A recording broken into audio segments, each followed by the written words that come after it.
Compañero, buenos días. Buenos días. Buenos días, profe. Buenos días, profe. ¿Cómo Buenos vamos? días, profe. Buenos días. Bueno, muchachos. Bien, gracias a Dios, profe. Bueno, me alegro. Bienvenidos a nuestra séptima tutoría de modelación administrativa. Para el día de hoy vamos a trabajar un tema que nos falta por módulo, una lectura que yo les había dejado encomendada.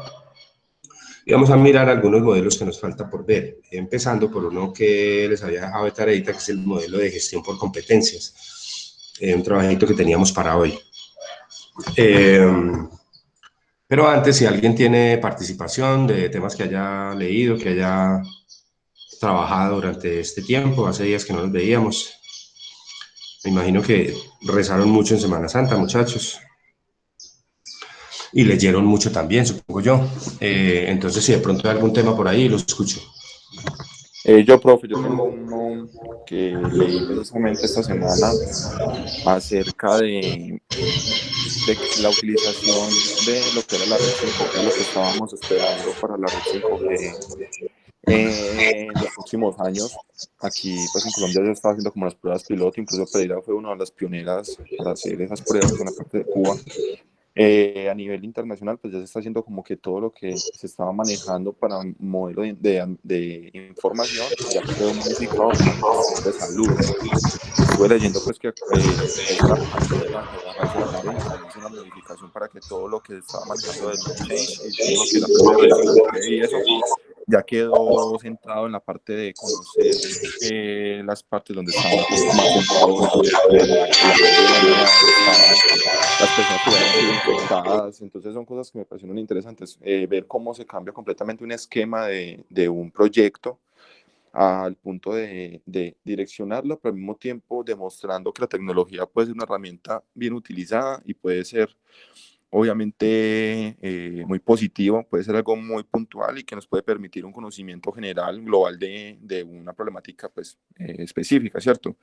Anteriormente se esperaba que la red 5G nos ayudara a lo que era la comunicación, las comunicaciones, la rapidez de la red en general, todo lo que era también supuestamente mejorar la movilidad, ya pues supuestamente a nivel ya empezar como en en la era del futuro, donde ya todo estaba completamente conectado, ya como que hacer un cambio drástico de ese programa, de ese proyecto para empezarlo a inmiscuir o a utilizarlo en el ámbito de la salud, pues en pro a nosotros, ¿cierto? Pero entonces es un tema que me pareció bastante importante, pero pues también a profundidad es mucho más extenso, pero pues así a grosso modo fue como lo que entendí, lo que me pareció útil de ese artículo.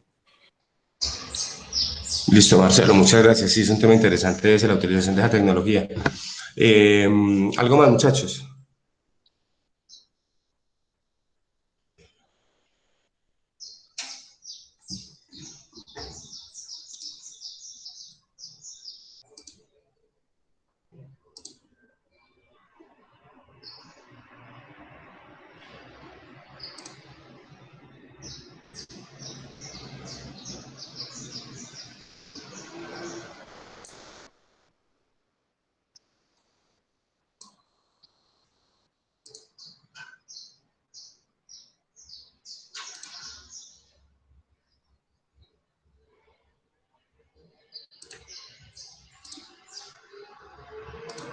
Bueno, perdón.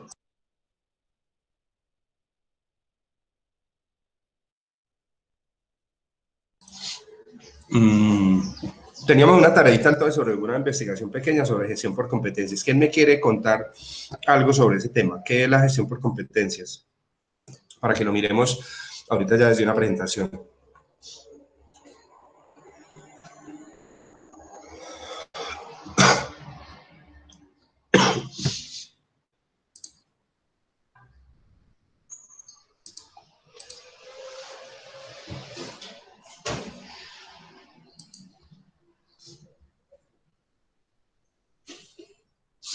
Bueno, muchachos, miremoslo entonces desde la presentación, les voy a compartir.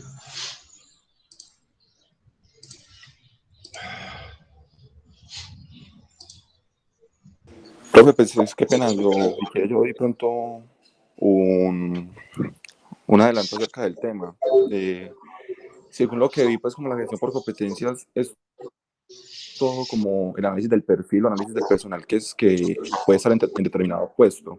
Entonces me parece que la gestión por competencias a mi criterio personal es como uno saber qué tipo de empleado, qué tipo de persona debe estar en un dicho puesto para sí mismo ejercer la labor y cumplir a satisfacción el mismo, ¿cierto? Entonces, incluso gestión por competencias es una palabra que la he usado mucho, pues la he escuchado mucho en mi puesto de trabajo, donde a jefe, pues ya aquí contando a son de chisme, es una persona que utiliza mucho ese término para a nosotros organizarlo según nuestras capacidades. Ya muchas veces estamos en nuestros trabajos con base en nuestro estudio, un técnico en tal parte, tecnólogo, etcétera. Entonces ella modificó eso, hizo una evaluación general de las personas por según sus competencias, según su forma de trabajar, sus conocimientos, cómo se desenvuelve tanto a nivel del público, a nivel de sistemas. Entonces ella como que empezó a generar esos puestos y a nivel personal ha generado muy buenos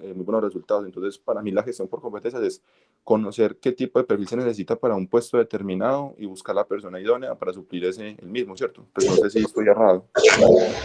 Sí, es más o menos eso. Digamos, grosso modo, es encontrar el perfil ideal para una persona, pero pues si no lo tenemos, pues también lo podemos desarrollar. O sea, ustedes saben que hay personas que tienen una habilidad innata para algún trabajo X, ¿sí? Hay una persona que tiene habilidad verbal, entonces pues el periodismo se le dará muy fácil, ¿cierto? Hay otra persona que no la tiene, que no tiene habilidad verbal, le cuesta más trabajo. Sin embargo, puede ir de mejor dicho, la buena noticia es que las competencias se pueden desarrollar. Pero pues obviamente lo que uno busca es que la persona tenga la competencia, pero adicionalmente tenga la actitud, es decir, que sepa hacer, pero que también quiera. Ese sería como el ideal de la aplicación de la teoría de la gestión por competencia o del modelo de gestión por competencias, pero sí, Marcelo, grosso modo es lo que usted nos acaba de comentar. Lo vamos a mirar aquí. ¿Alguien quiere comentar algo más?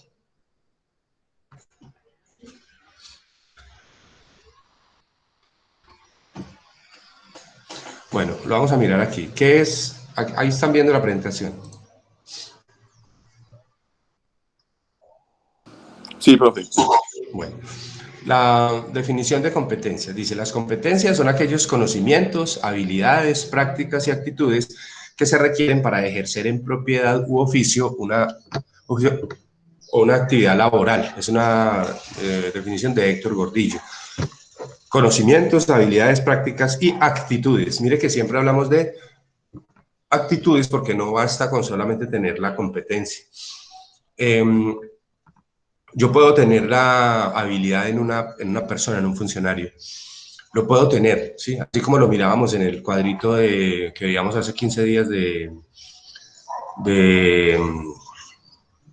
liderazgo situacional. Yo puedo tener una persona que tiene las habilidades, sí, pero si no tiene la actitud, pues definitivamente tendré que hacer algo diferente, porque o conseguir otra persona que no tenga tantas habilidades, pero que las pueda ir desarrollando poco a poco. Pero la idea sería esa, la idea sería tener el equipo perfecto, es decir, los conocimientos con la actitud en el cargo a desempeñar.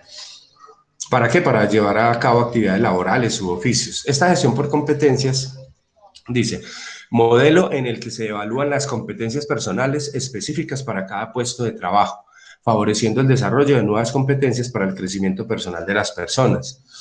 Se definen las características, rasgos subyacentes que deben tener las personas para ocupar un puesto determinado y se buscan rendimientos excelentes, se garantiza el desarrollo y administración del potencial de las personas si se hace correctamente. También la gestión por competencia ha sido criticada pues porque obviamente yo no puedo desechar a la persona porque simplemente no tenga la competencia al 100%, pues, o sea, yo no puedo estar cambiando, no puedo estar privilegiando, pues obviamente tendré que ir gestionando de alguna manera que en el cargo específico pues haya el perfil específico y si lo tengo pues bien, pero no lo puedo utilizar digamos como un cortacabezas de personas porque ha sido criticada un poquito esta gestión por ese tema. ¿Para qué evaluar las competencias? Entonces, lo primero, para saber qué tipo de trabajador estamos contratando. Hay muchas empresas que manejan o que contratan, digamos, con diferentes compañías que de manejo, digamos, de talento humano, hay procesos diferentes, ¿cierto? De la selección. En la selección pues está mucho el éxito de la gestión por competencias, en trasladarle, digamos, a esta empresa que me contrata, ese outsourcing, digamos, que me trabaja ese tema de la contratación, de la selección de personal, pues elegir los perfiles adecuados.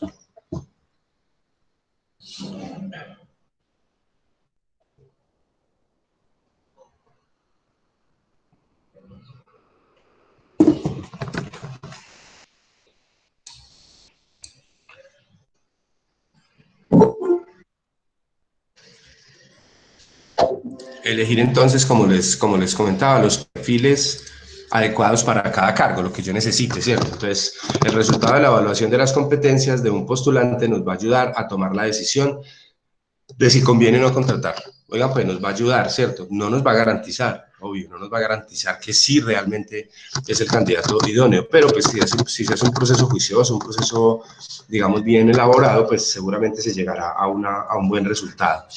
También lo hacemos para saber cuál es el nivel de los trabajadores en cuanto a sus competencias y desempeño, y esto permite detectar falencias y carencias en las personas que ocupan determinados puestos de trabajo, las cuales pueden ser sujetas de un proceso de capacitación posterior.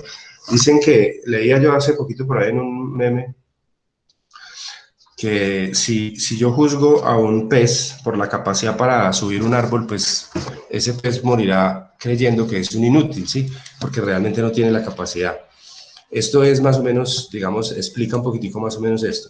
Es decir, yo puedo tener un empleado que está generando unos resultados intermedios, unos resultados no satisfactorios, pero resulta que no es culpa de él, tal vez está mal ubicado, tal vez sus competencias están orientadas hacia otro tipo de trabajo, hacia otro tipo de actividad, y definitivamente yo lo estoy forzando y lo estoy llevando al sitio equivocado. Entonces, para eso, digamos, también evaluamos competencias para lograr, digamos, ubicar o reubicar a una persona que esté incómoda en un cargo porque definitivamente no haya podido desarrollar la competencia, o, en su efecto, ayudarle también con capacitación a desarrollarla.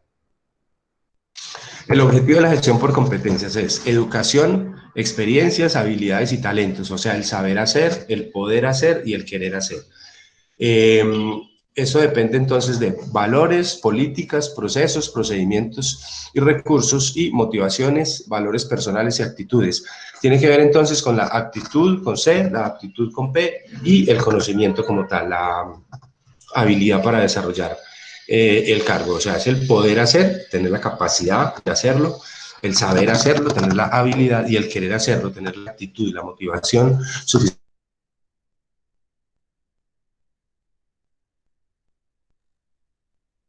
distintivos.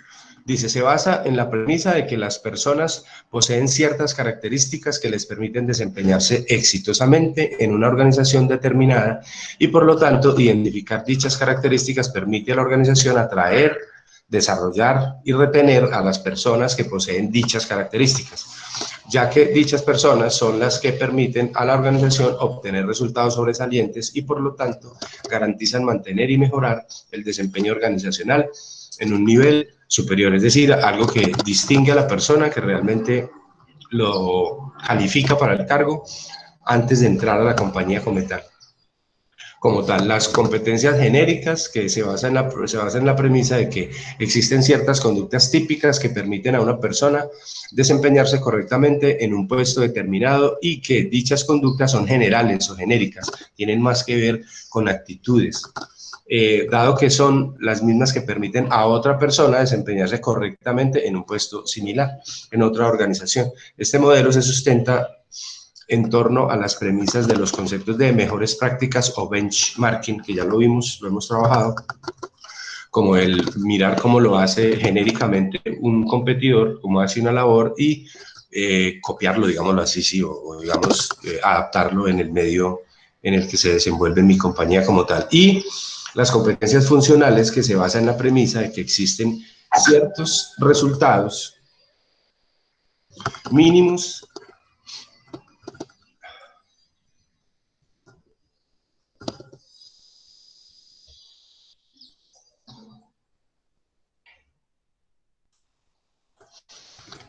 resultados mínimos que debe obtener una persona en un puesto determinado.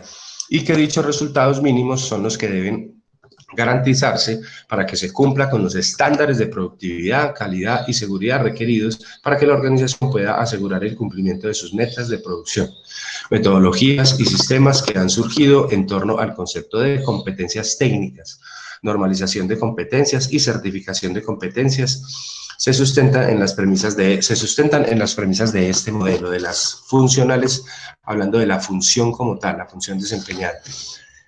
Sobre la aplicación de la gestión por competencias, primero hay selección, hay compensación, hay desempeño, hay capacitación y desarrollo, planes de sucesión, planes de carrera, que son digamos, la posibilidad de que una persona haga, digamos, su tránsito por varios cargos dentro de la empresa, y todo, digamos, gira en torno a la gestión de las competencias de cada persona como tal. Características para implementar un sistema de gestión por competencias. Deben ser aplicables, comprensibles, útiles, fiables y fáciles de manejar. Es decir, la gestión por competencias no debe ser tampoco, digamos, una ciencia muy elaborada. Simplemente es tratar, por medio de alguna herramienta, de detectar cuál es la mejor competencia o cuál es la competencia principal de un funcionario para lograr, digamos, tratar de reubicarlo o de desde esa óptica, desde esa reubicación. Es el desarrollo profesional de las personas mediante la gestión. Evaluación por competencias dice que provee un conocimiento compartido de las actuaciones que serán medidas, focaliza y facilita las entrevistas de evaluación, asegura un proceso más sistémico y centra la información de la actuación de las personas en el puesto de trabajo como tal. Siempre vamos a hablar de eso en gestión de competencias, centrar la información de la actuación en el puesto de trabajo. Vamos a tener que hablar de qué sabe hacer la persona, qué se le facilita, perdón,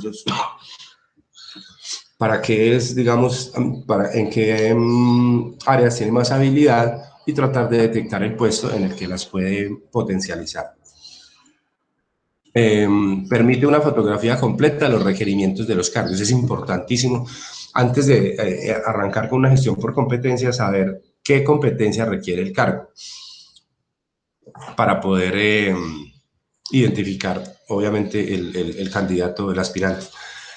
Aumenta las probabilidades de contratar personas que tendrán éxito en el puesto de trabajo. Pues sí, obviamente, como les decía ahorita, si lo hago bien, si lo hago de manera exitosa, juiciosa, pues sí, es muy probable, es muy factible que logre tener éxito en eso.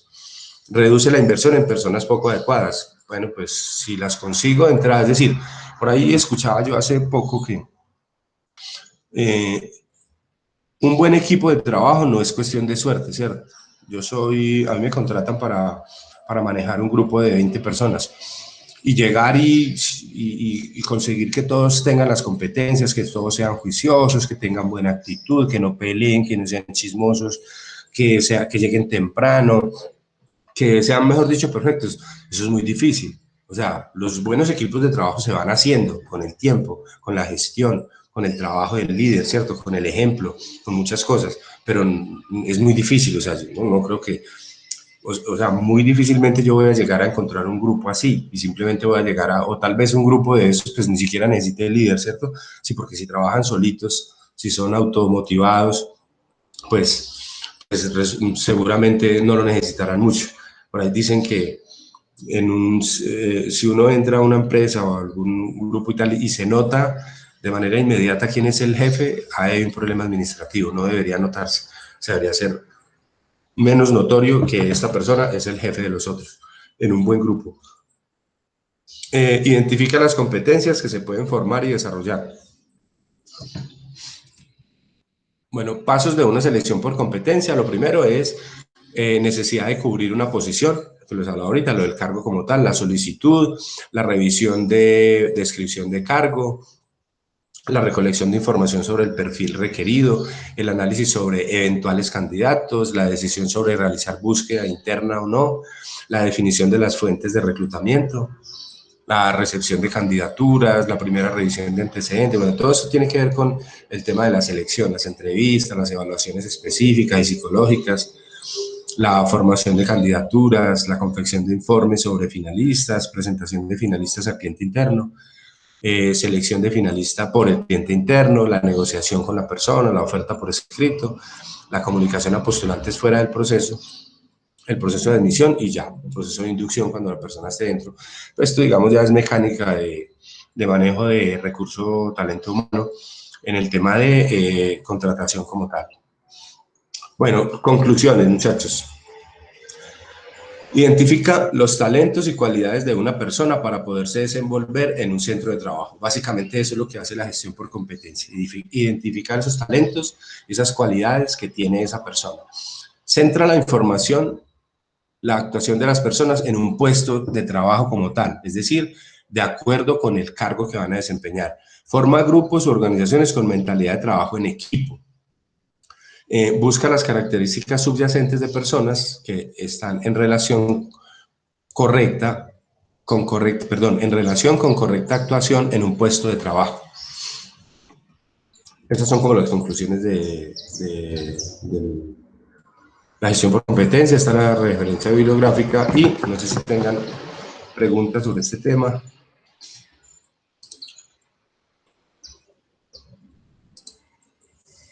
¿Dudas, muchachos?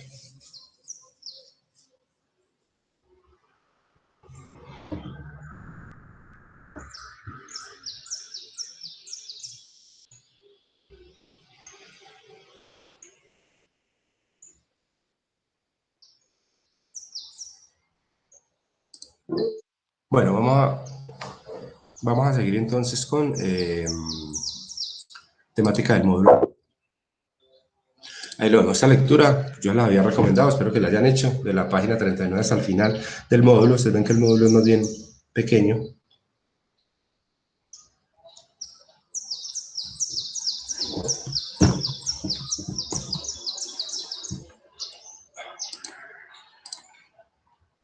Discúlpenme un segundito, por favor.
Bueno, muchachos, vamos a trabajar esta parte que es la unidad 3, los entornos organizacionales y las metáforas organizacionales como tal.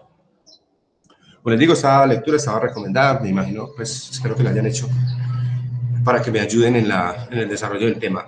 Los entornos organizacionales y metáforas. Lo primero es hablar del entorno organizacional, como pueden ser los entornos, el interno, el externo y el global. Ya lo vamos a ver en detalle.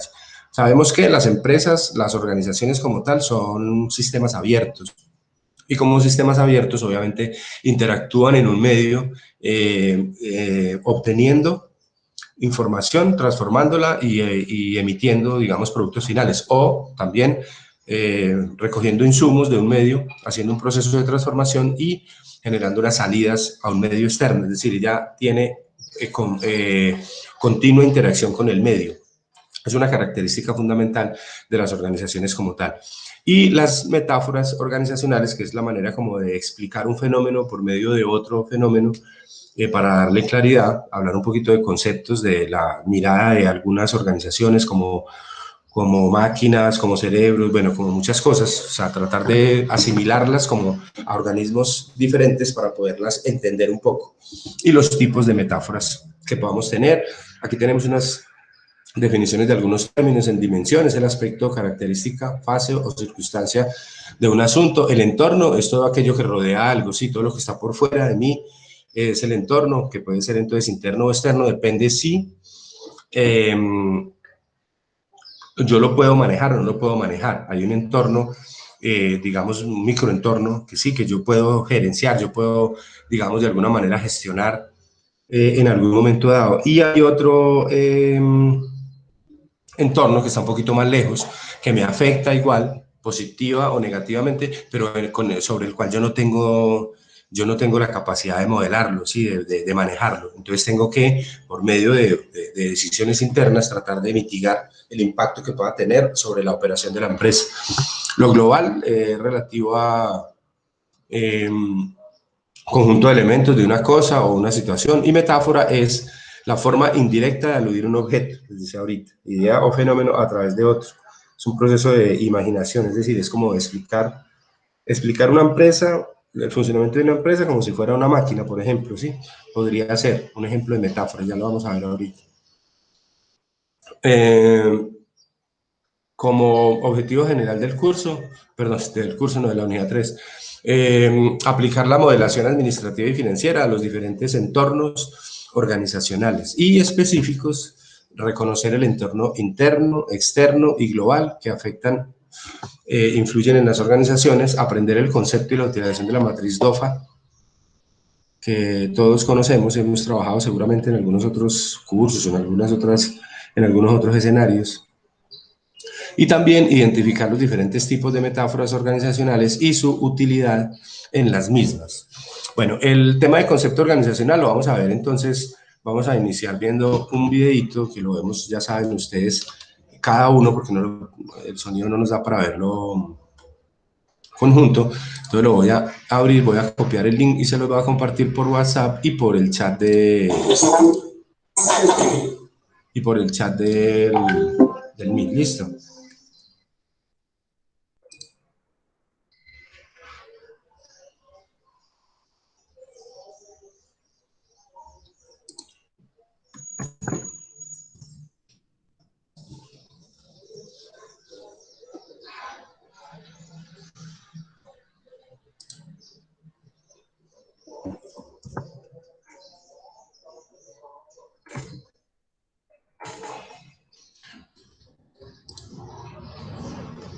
Bueno, muchachos, el video es como de 5 minuticos, entonces lo vemos y ya en 5 minuticos hablamos. ¿Listo?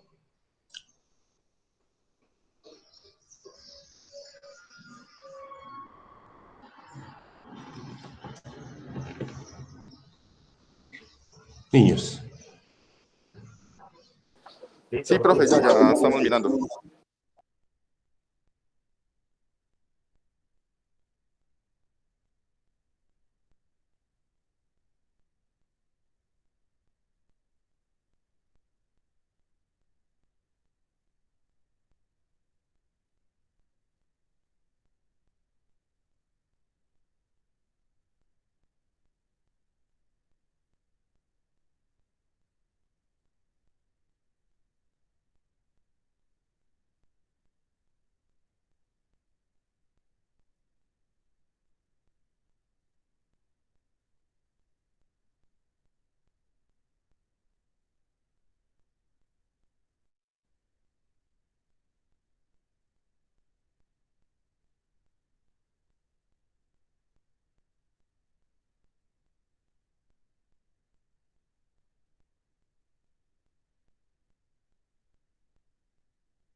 Listo, muchachos, ya terminamos.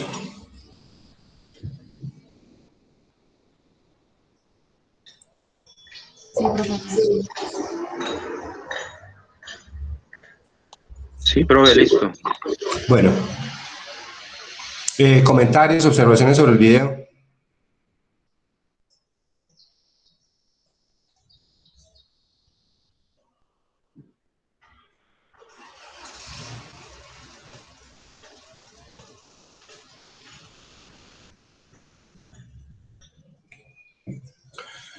Bueno, lo vamos a ver entonces desde acá. ¿Qué es el entorno interno? Hablando entonces de ese entorno de la organización como tal, eh, como hablábamos ahorita, todos aquellos participantes, actores, empresas, condiciones, culturas, bueno, todo lo que puede afectar en un momento dado el desempeño de la empresa como tal, el desempeño de su gestión comercial, la, digamos, capacidad de posicionamiento frente a un grupo de personas, frente a una sociedad, frente a un nicho de mercado específico que haya elegido para cliente final. Todos esos elementos, digamos, pueden interactuar entonces frente al desempeño de la empresa, pueden afectar, perdón, frente al desempeño de la empresa de manera positiva o de manera negativa. Pero hay unos que están más, digamos, cerca y estamos más capacitados, digamos así, digámoslo así, como para intervenirlo, para gestionarlo, para lograr alguna mitigación de afectación como tal, pero hay otros que no, hay otros que están más lejos. Entonces, por eso los dividimos de esa manera. Ese entorno interno son los factores que se encuentran dentro de la organización y que pueden afectar de forma positiva o negativa. Para ello es importante conocer los factores que puedan afectar internamente la empresa. Es decir, tenemos que partir de que para poder conocer ese entorno, yo me tengo que conocer a mí mismo, tengo que conocer mi empresa, tengo que saber qué hago bien, qué hago mal. También tengo que conocer por medio de algunas herramientas qué posición tengo yo en el mercado, o sea, qué tan grande soy frente al mercado que estoy manejando. Porque de allí, de ese tamaño y de esa tasa de crecimiento que yo tenga en ese mercado, pues dependerán muchas decisiones de las que yo tenga que tomar para conducir de manera correcta la empresa. Estos factores se pueden agrupar en fortalezas y debilidades, estos internos. Si alguno de ellos trae efectos positivos, pues se considerará una fortaleza. O sea, yo soy fuerte en el diseño, por ejemplo, ¿sí? Entonces, será una fortaleza. Si por el contrario trae un efecto negativo, se considerará una debilidad. Por ejemplo, mi canal de distribución es lento, yo me demoro para entregar los pedidos. Eso es un factor negativo y es una debilidad que yo tendré que ir trabajando para irme volviendo más competitivo cada vez. Dentro de esos factores internos están los propietarios, que son las personas, digamos, los directamente interesados que han invertido y que por lo tanto tienen derechos de propiedad sobre la organización. Ellos obviamente son factores internos porque ellos pueden modificar políticas, mañana pueden decir, hombre, esto lo vamos a hacer así, ellos se reúnen, pueden cambiar esquemas, pueden cambiar procesos, pueden cambiar productos, pueden tomar decisiones que puedan afectar directamente el desempeño de la empresa como tal. También la misión que vemos en planeación estratégica, que es ya conocida por todos, el propósito de la empresa como tal, la razón de ser, para qué fue creada, qué es lo que hace, por qué es importante que esté allí esa empresa, porque es necesario, porque el producto, digamos, que yo vendo o que yo coloco en un mercado es importante, o lo que pretende ser como organización como tal.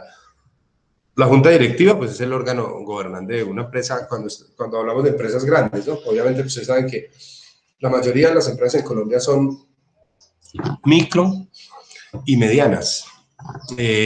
La gran empresa y la corporación, pues ya son menos, que son conducidas mediante juntas directivas, que son mesas, digamos, o consejos, que son elegidos, digamos, por el grupo de accionistas y son a los cuales les asigna, digamos, la supervisión de la dirección. Eso tiene que ver, digamos, mucho también con la planeación estratégica. Lo primero es determinar la estrategia de la empresa, lo segundo es la táctica, que podría estar en la directiva, y lo tercero es el nivel operativo, que es ya cómo se van a llevar a cabo esas actividades para lograr esos objetivos que trazó la organización como tal. La comunicación es un factor importante, lo hemos hablado ya varias veces dentro de cualquier empresa, ya que de tener una comunicación asertiva y efectiva hacia todos los niveles de la organización, esto contribuye al cumplimiento de los objetivos. Recuerden que en alguna oportunidad yo les he comentado, de las cosas más difíciles que hay en una organización grande es manejar la comunicación, o es, por ejemplo, bajar la comunicación, yo lo llamo así, bajar. Es decir, llevarla desde el nivel estratégico hasta el nivel operativo. Si yo entrevisto al presidente o al CEO de una gran empresa y le hago preguntas sobre la dirección estratégica, sobre para dónde va la empresa, cuáles son los objetivos, cuál es su, digamos, su planeación a 5 años, qué es lo que pretende ser en el mercado, pues seguramente lo va a tener muy claro y me lo va a decir con palabras exactas, pero tal vez, si le hago la misma pregunta a una persona que esté ubicada en el nivel táctico y tal vez en el nivel operativo ya no la tenga tan clara, ¿sí? Ya digamos, la operación como tal haya hecho que parezca que están haciendo cosas diferentes, ¿sí? Entonces, bajar esa comunicación, o sea, transmitir ese mensaje general, digamos, estratégico a toda la organización es diferente, pero es importante. Cuando se hacen trabajos de clima organizacional se mide eso. En una encuesta de clima organizacional es importante conocer qué tan orientados están todos los funcionarios de la organización hacia los objetivos estratégicos, qué tanto los conocen y qué tanto están aportando desde su puesto, desde su lugar de trabajo como tal a la consecución de esos objetivos, porque eso es importante, eso se llama cohesión, eso se llama trabajo en equipo, eso se llama compromiso, y en la medida en que las personas estén comprometidas todas con un mismo objetivo estratégico, pues obviamente va a ser más sencillo conseguirlo. Por eso la comunicación es importante y también, por lo que hemos hablado en algún momento, en que entre más clara sea la comunicación mía, entre más transparente sea para comunicar, pues obviamente menos espacio dejo para la conjetura, ¿sí? Para el chisme, para el, digamos, la parte psicológica que mueve la gente, porque la gente cuando las personas cuando no están bien informadas, pues entonces tienden a inventarse cosas, va a haber recorte, hay problemas, allí ahí pasó esto, bueno. Entonces, entre más claro, entre más transparente sea yo al comunicar, menos problemas voy a tener en ese tipo de factores y más, digamos, más comprometida va a estar mi gente con ese objetivo estratégico total. Luego hablamos de la estructura organizacional como la estructura jerárquica, la manera como nos organizamos dentro de la empresa, como la manera como está, digamos, establecido el orden allí. Somos matriciales, funcionales, circulares, híbridos. Hay unos niveles jerárquicos X que, digamos, generan como la estabilidad de la empresa como tal. Es importante, recuerden que desde los trabajos muy antiguos, de los primeros estudiosos, digamos, de la administración, se hablaba sobre eso. Se hablaba sobre tener una estructura que, digamos, que gobierne la empresa como tal. Y esa estructura, pues el personal la debe tener clara, ¿cierto? Es decir, quién hace qué, quién toma la decisión de qué, quién comunica, qué problemas hay en el desarrollo de funciones, y entonces tener clara, digamos, esa estructura es importante para el grupo como tal. ¿Qué tipo de estructura? Entre más, digamos, departamentalizada sea porque la empresa es más grande, pues obviamente la comunicación será un poquito más difícil. Tendremos que hacer esfuerzos mayores para lograr comunicarnos. Y también de ahí se deriva el tema de las verticales y las funcionales, digámoslo así, o las circulares, que tienen un poquitico más de participación. Hay unas que son definitivamente de orden jerárquico lineal, es decir, las órdenes vienen de arriba y no se pueden discutir. Hay otras que son un poquito más participativas y yo puedo, desde cualquier ámbito de la organización, tener injerencia en alguna decisión o puedo ser consultado, digamos, de alguna manera. No digamos consultado, pero bueno, podrán tener en cuenta mi opinión para tomar algún tipo de decisión.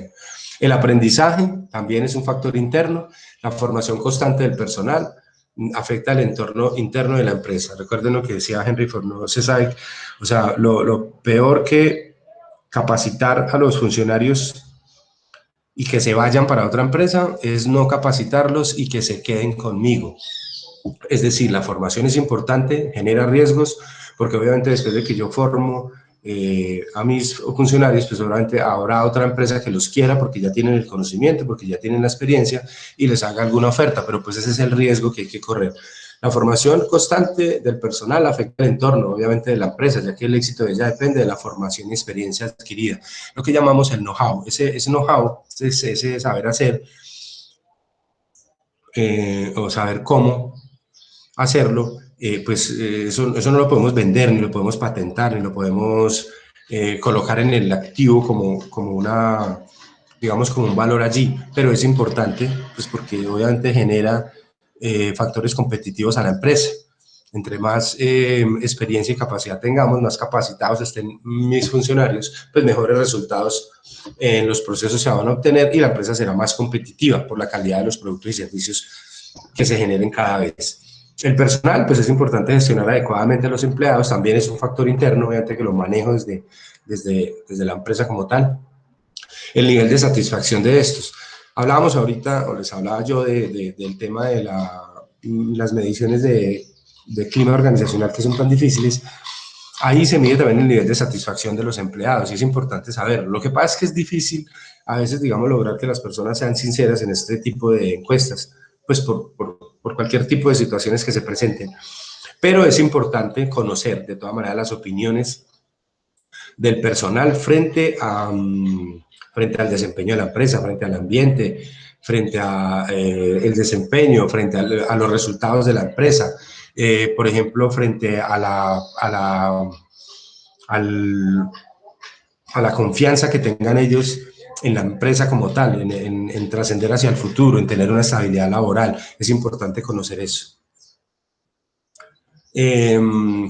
También habla que pues pasa de forma contraria, pues cuando no se remunera bien, cuando se maltrata, cuando de pronto no se tiene una buena percepción sobre la empresa, pues eso se traducirá en menor productividad, en menor calidad de los productos y obviamente afectará a la competitividad de la empresa. Los recursos financieros también son un factor interno. El manejo de los recursos financieros es importante, obviamente, porque son el motor y la finalidad. ¿Para qué están hechas las empresas? Para generar dinero hoy y para generar dinero en el futuro. El dinero de hoy nos sirve para la operación como tal, para comprar materias primas, comprar insumos, pagar la nómina, pagar impuestos, pagar servicios públicos y tal. Y el dinero en el futuro nos da sostenibilidad, nos da la rentabilidad hacia allá. Nosotros que perseguimos, digamos, en una empresa, en el tema financiero, en el manejo de los recursos financieros, nosotros queremos una empresa que sea rentable, es decir, que genere buen nivel de utilidad, que sea líquida, es decir, que genere cash todos los días, que genere dinero para que se mueva, para que pueda ser autosostenible y también que tenga un nivel de riesgo moderado, es decir, que me deje dormir tranquilo, que yo pueda tener un nivel de riesgo aceptable. Ustedes saben que hay empresas o hay negocios que pues tienen una rentabilidad muy alta, pero de acuerdo a esa rentabilidad alta, pues también tienen un riesgo alto. Ustedes saben que ese principio del trade-off es directamente proporcional a mayor rentabilidad, mayor riesgo.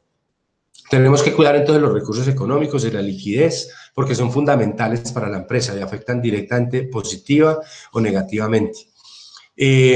La fluidez económica permite la ejecución y desarrollo de proyectos y la inversión en implementación de nuevas tecnologías, que hablábamos por allí antes, nos hablaba el video sobre el tema del cambio tecnológico, que debemos estar allí pendientes todos los días de lo que cambia en la tecnología, pues porque tendremos que estar haciendo inversiones permanentes en eso. Todos los días salen tecnologías nuevas, mejoras en productos, en procesos, en servicios, que tengo que en algún momento adaptar o por un proceso de benchmarking asimilar dentro de mi empresa para poder ser más competitiva todavía. Entonces, hablando de los recursos financieros, ese manejo es importantísimo, o sea, de las buenas decisiones financieras que tome una empresa, decisiones de en qué invertir, decisiones de obtención, digamos, de esos dineros para invertir, es decir, de las fuentes de financiación, y también las decisiones del patrimonio, de cómo entregar las utilidades, pues también se vienen a dar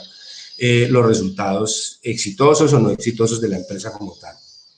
Muchachos, ¿preguntas hasta aquí?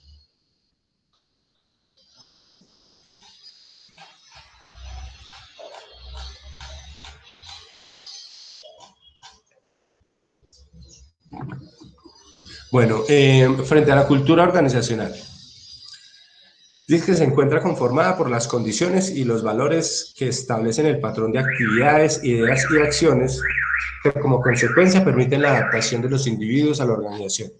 La cultura organizacional juega un papel importante en la empresa, ya que facilita la implementación de la estrategia corporativa, pero debe haber una gran coherencia entre las dos, ya que de no ser así puede generar retrasos en la puesta en marcha de la estrategia.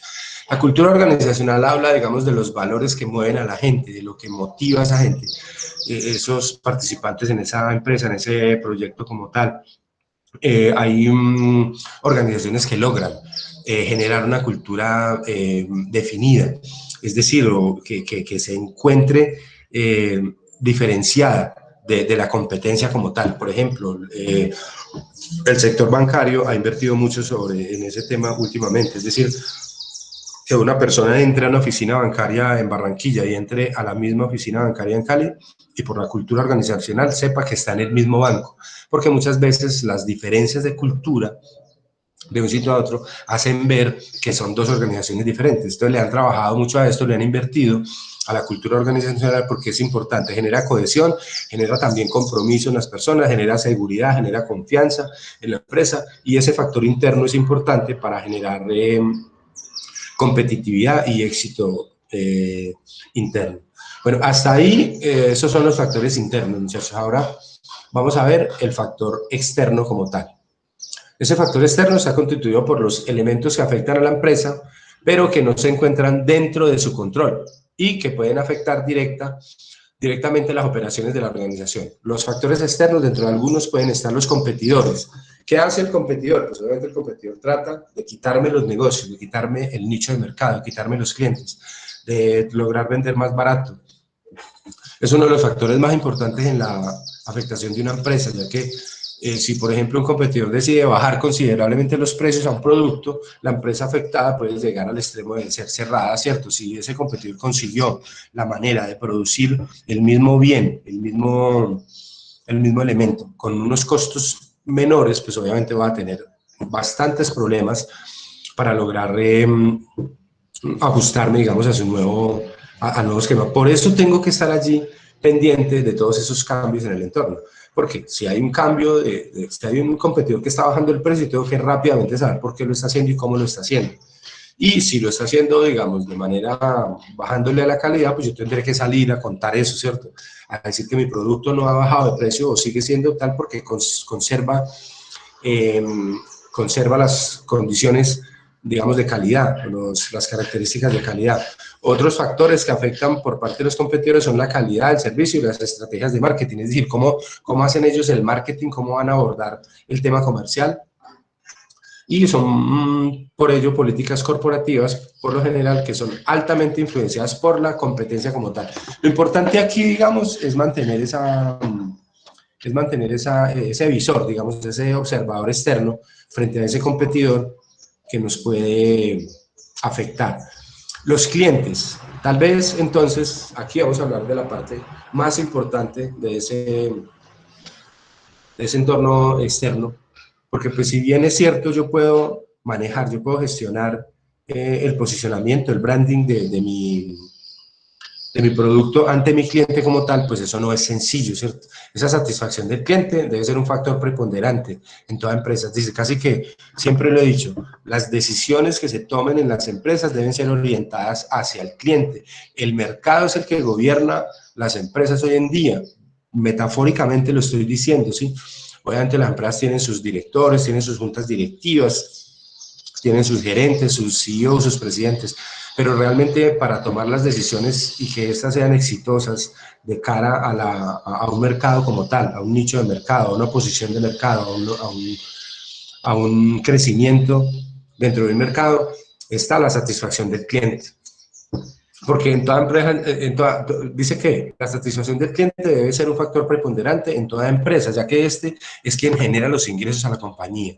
Es por esta razón que cada vez más las empresas se centran en la satisfacción del cliente. Pues un cliente satisfecho puede ser el mejor embajador de cualquier empresa. ¿Qué hace el cliente moderno? El cliente moderno tiene muchas opciones, tiene muchos tiene muchas ofertas en el mercado como tal. Entonces ese cliente moderno tiene una particularidad especial y es que ya no se queja, él ya no se pone a llenar una hojita para diligenciarla en un buzón de sugerencias, sino que simplemente se va, calladito se va, no vuelve, y seguramente si alguien me pregunta por qué no volvió, pues, no, porque ya me atendieron muy mal. Entonces, todas esas decisiones se deben tomar de cara a los clientes como tal. Y la otra parte, digamos, de los factores externos son los proveedores. El proveedor es como el aliado, ¿cierto? El proveedor es un aliado mío en la consecución de los insumos como tal. Contar con proveedores confiables, efectivos en cumplimiento y en calidad permite a la empresa proyectar asertivamente la producción y además de ofrecer productos o servicios de la mejor calidad.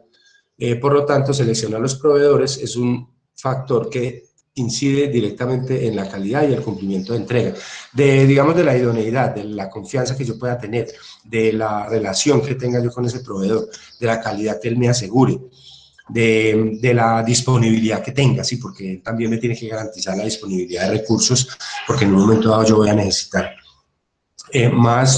un mayor o menor nivel de pedidos, digamos, porque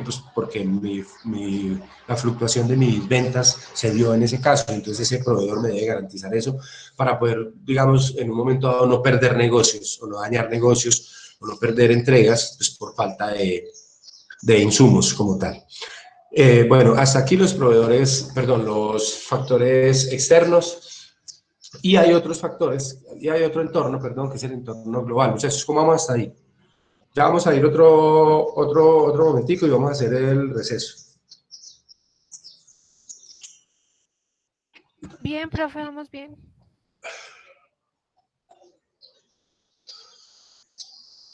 Bueno, entonces hablamos de otro entorno que es el entorno global, que son los factores que pueden afectar directamente las operaciones de la empresa, pero no influyen en sus actividades. ¿Qué quiere decir?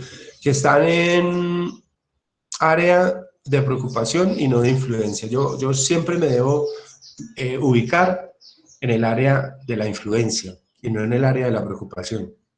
Estos factores están en área de preocupación, pero obviamente yo tengo que hacer cosas al interior de la empresa para poder tratar de mitigarlos. ¿Qué es estar en el área de influencia? Es estar siempre, digamos, atendiendo lo que yo puedo manejar. Les pongo un ejemplo. Yo voy a salir de mi casa un día y tengo que salir a hacer una vuelta urgente, pero que está lloviendo muy fuerte. ¿Yo puedo modificar la lluvia? No, no lo puedo hacer. O sea que ese es un círculo de preocupación. Lo que sí puedo hacer es llevar un buen paraguas, una buena capa, no sé, una buena chaqueta para poder salir y tal. Y eso sí es un círculo de influencia. Es decir, es estar siempre en actividades que yo pueda manejar, en las otras no. Por ejemplo, aquí hablando de factores externos, nosotros tenemos la dimensión económica, que son los factores relacionados con la inflación, las tasas de interés, el crecimiento del PIB, la depreciación, la devaluación, la revaluación, todo lo que tiene que ver con impuestos, los niveles de desempleo, que afectan, obviamente en un momento dado pueden afectar de manera positiva o negativa el desempeño de la empresa. ¿Por qué? Pues porque pueden afectar la demanda. Si hay un desempleo muy alto, pues obviamente la demanda se afecta. ¿Qué estamos viviendo ahora? ¿Qué vivimos el año pasado después de marzo de la pandemia? Pues obviamente que la demanda se afectó. ¿Por qué? Pues porque las personas al tener digamos, este miedo de un contagio, digamos, de un agravamiento de la situación económica, pues las personas mejor no compran solo lo necesario y las otras compras, digamos, las van posponiendo. Entonces, eso hace que la demanda se afecte, y cuando la demanda se afecta, obviamente mi empresa pues se ve afectada como tal. ¿Por qué? Pues hay menos productos que se puedan vender. Lo anterior se debe a que un aumento en la inflación, ante un aumento en la inflación, las empresas tienen que pagar más por sus recursos. Y eso hay que trasladárselo al precio. Y obviamente al trasladárselo al precio, vamos a tener un problema en la demanda. No es lo mismo tener un precio de 10.000 por unidad que tener un precio de 15.000 por unidad de un momento a otro. O sea, vamos a tener que tener una razón muy poderosa para que mi cliente me siga comprando a ese nuevo precio. Cuando las tasas de interés suben, por ejemplo, pues los clientes se abstienen más en pedir préstamos y se disminuye el consumo. Recordemos que el gobierno tiene, para manejar el tema económico, tiene tres herramientas. La primera es la política monetaria, la segunda es la política fiscal y la tercera la política cambiaria. Cuando hablamos de intereses, estamos hablando de política monetaria, es decir, que cuando el Estado interviene en esa política, quiere o inyectarle capital a la economía para que crezca la producción como tal, para que crezca el consumo, o por el contrario, quiere sacarle dinero, liquidez al mercado. ¿Por qué? Porque la inflación está disparada y porque necesitamos reducir el consumo. Son medidas que se toman de manera cíclica. Siempre estamos subiendo y bajando las tasas en este momento, pero están muy bajitas, nunca las había visto yo tan bajitas. En este momento la tasa de referencia del Banco de la República está en el 1.75%, pues porque obviamente el gobierno está tratando de que el consumo crezca, que la gente confíe, que la gente se endeude, que utilice su tarjeta, que compre, que vaya, que genere consumo. ¿Para qué? Pues para que el Producto Interno crezca y la economía crezca de nuevo. En un momento en que ya pasemos este problema, salgamos de la pandemia y tal, entonces la gente vuelve a creer, la gente vuelve a confiar, la gente vuelve a endeudarse.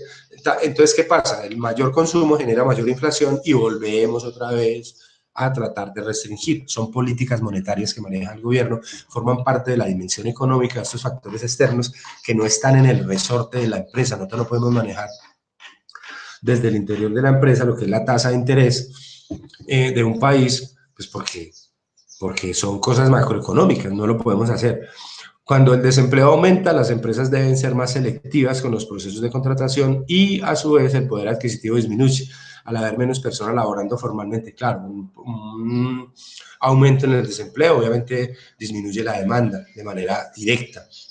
¿Por qué? Pues porque obviamente disminuye el ingreso de las personas. Al disminuir el ingreso, pues hay menor capacidad de compra, menor capacidad adquisitiva y eso me va a afectar. Esto es uno de los factores externos, entonces, sobre los que yo no tengo ninguna injerencia. Otro es la dimensión tecnológica, de la que hablamos ahorita. Discúlpenme un segundito, por favor. ¿Sí?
Qué pena, muchachos, disculpen.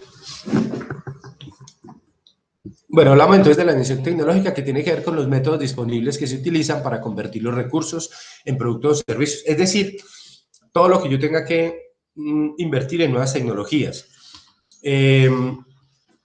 Será una inversión seguramente permanente hoy en día en cualquier empresa, no sé si habrá alguna que no, pero en tecnología todos los días se tendrá que estar realizando inversiones, pues porque es un tema que se mueve con una velocidad demasiado alta, los procesos tecnológicos se mueven demasiado rápido. Bueno, otro aspecto entorno global es la dimensión social y cultural. Son todas las costumbres, valores y características sociodemográficas en las que se desarrolla la empresa. Entonces son las políticas empresariales, filosofía, cultura organizacional.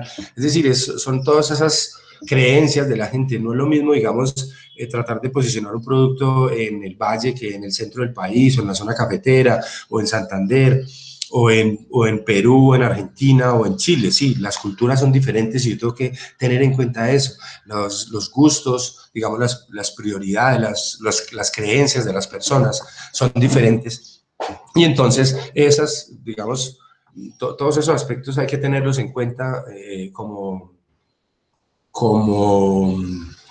afectaciones que pueda tener la empresa a manera global sobre las que no tiene injerencia. Dimensión política, importantísimo, que tiene que ver con las leyes y políticas comerciales y tributarias que existen entre el gobierno y el sector productivo.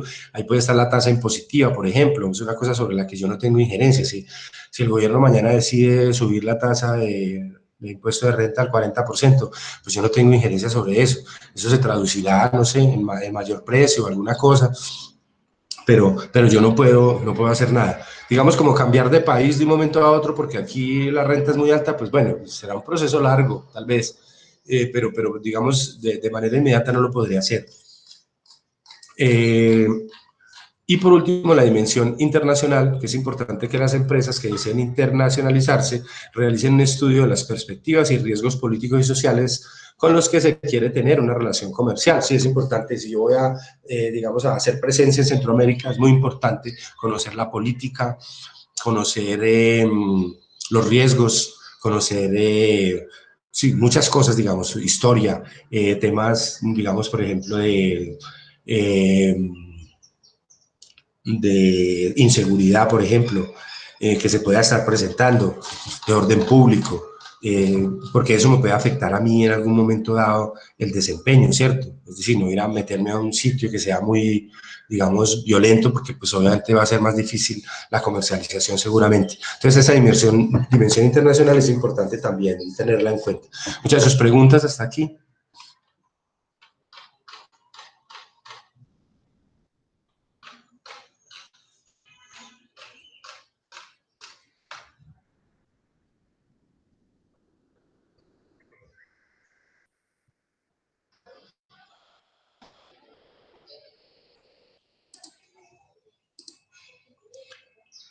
Bueno, muchachos, entonces hagamos el receso y nos vemos en 15 minutos. Terminamos este tema y abrimos el segundo parcial. Ustedes saben que tenemos el segundo parcial, ¿sí?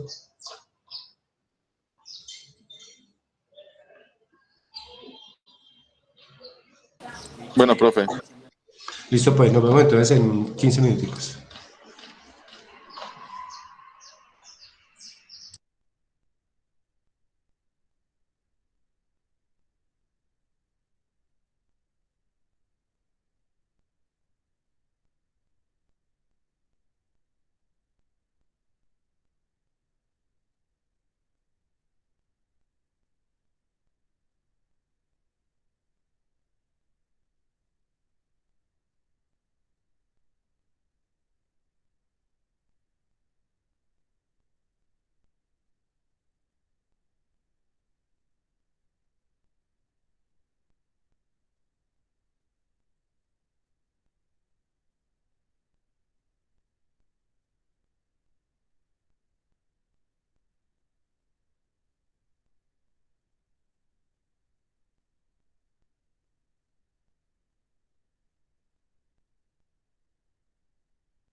Niños,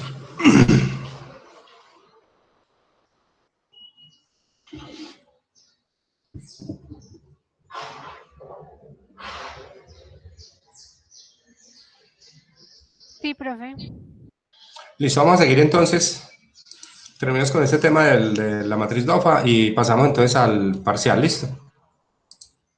Bueno, profe. Listo, profe.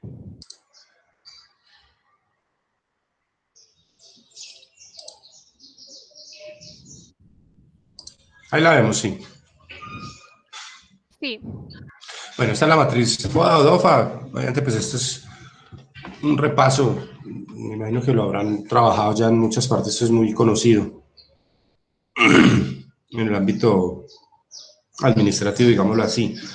Entonces, se trata de una herramienta de análisis interno que sirve para la formulación y evaluación de estrategia. O sea, se supone que yo la tomo como base para construir esa estrategia a futuro.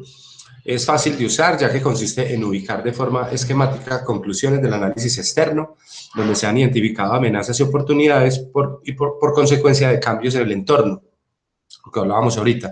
Frente a ellas, toda empresa cuenta con fortalezas o debilidades de acuerdo con sus particularidades. Es decir, ante esas amenazas y oportunidades, yo debo hacer internamente o llevar a cabo algunas actividades para desarrollar fortalezas y debilidades, corregir debilidades de acuerdo con las particularidades de cada empresa.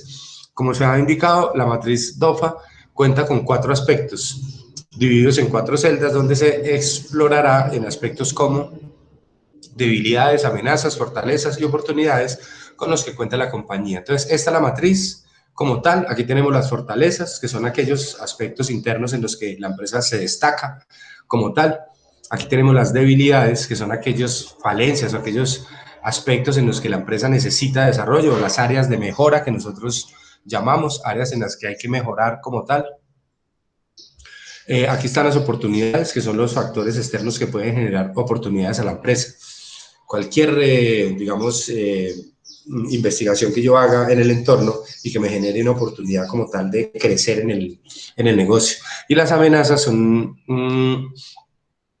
las que están por fuera, digamos, que afectan a la empresa de manera indirecta y con las cuales pues no tengo. Hablábamos un poquito ahorita en el entorno, en el macroentorno, digámoslo así, sobre estas amenazas como tal. Esta entonces es la matriz DOFA, como les digo, pues ya todo la hemos trabajado. Simplemente, ¿qué se trata acá? Se trata de trabajar debilidades y fortalezas para atender oportunidades y amenazas que son externas. Es decir, acomodarme de la mejor manera internamente para atender esas influencias externas. Este análisis DOFA es una herramienta muy utilizada para la planeación estratégica de las organizaciones y para la creación de nuevos proyectos. Sirve como diagnóstico sobre el negocio o proyecto y el ambiente que lo rodea.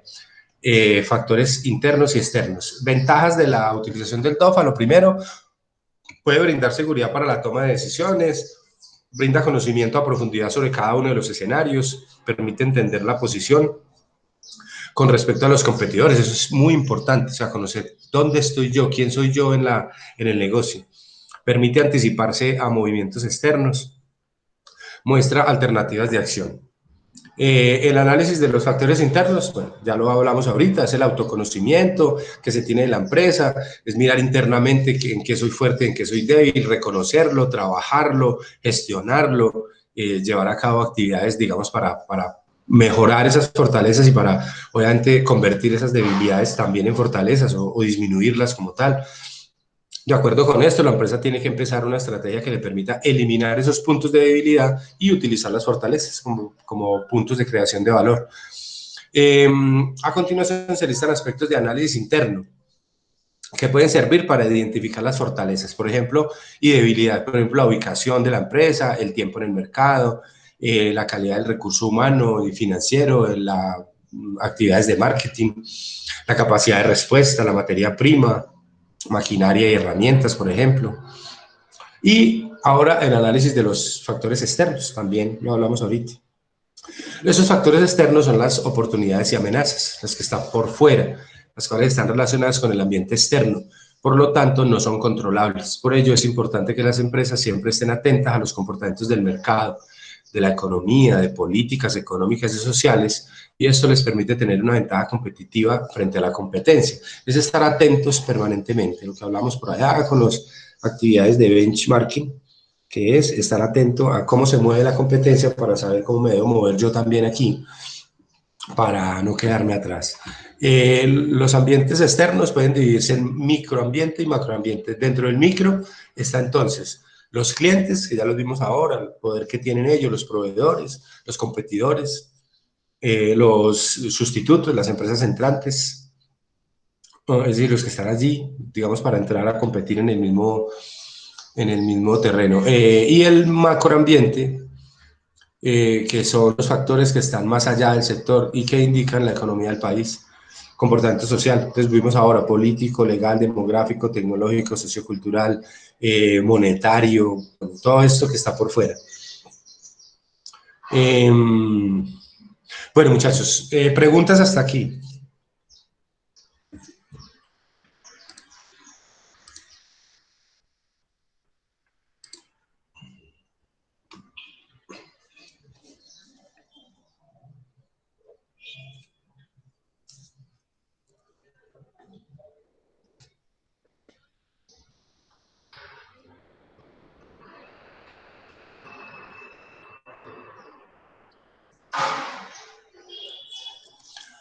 Bueno, muchachos, si no hay preguntas, entonces el parcial está habilitado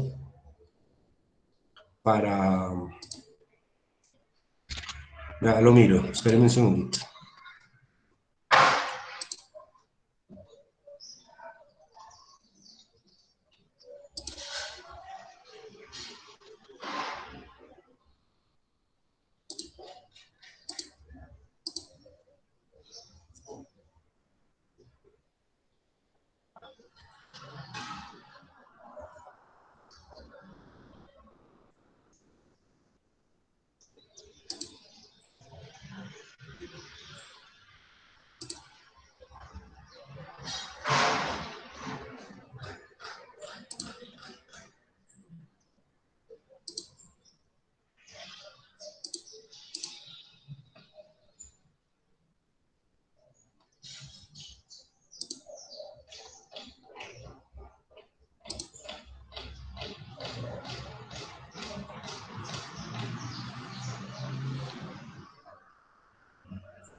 Está habilitado para las 10:15 y tiene 45 minutos, está muy fácil.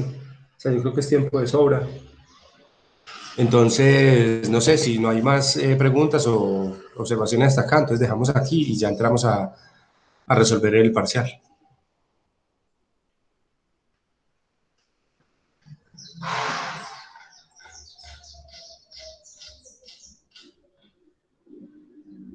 Profe, hasta las 10:15. Sí, abre a las 10:15. Ah, ok, ok.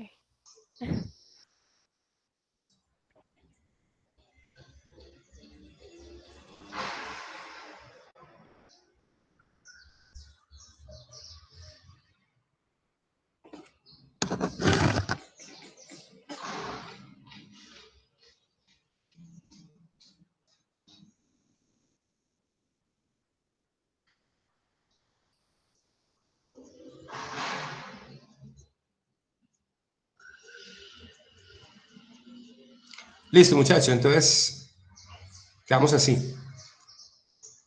Listo, profe, gracias. Bueno, entonces abre en 4 minuticos. Cualquier cosa yo estoy aquí pendiente, listo. Muchas gracias por su atención, muchachos, y nos vemos entonces dentro de 8 días ya para el final. Listo, profe. Hasta luego. Bueno.